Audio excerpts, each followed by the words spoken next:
দীঘার সমুদ্রে জগন্নাথ দেবের ভেসে আসার গল্পটা এখন সবাই জেনে গেছে এবং সবাই বিশ্বাসও করে নিয়েছে।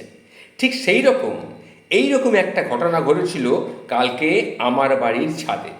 বাড়ির ছাদে পুরীর মন্দির সহ জগন্নাথ, বলরাম এবং সুভদ্রা উড়ে এসে পড়েছিল। কিভাবে সেটা আমি বলছি।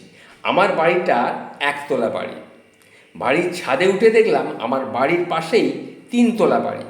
হয়তো সেই তিনতলা বাড়ির ছাদ থেকেই একটা ক্যালেন্ডার যে কোনোভাবেই হোক আমার ছাদে এসে পড়েছে। ক্যালেন্ডারটি কি না, সেই ক্যালেন্ডারের মধ্যে পুরীর মন্দির সহ জগন্নাথ, বলরাম এবং সুভদ্রার ছবি ছিল। তাহলে আমি যদি বলি আমার বাড়িতে জগন্নাথ দেব এসে বাসা বেঁধেছেন, তাহলে কি কিছু ভুল হবে? কি আমি কি পশ্চিমবঙ্গে বাস করি বলে কি সবাই আমাকে মিথ্যেবাদী ভাবছেন? তাই কি?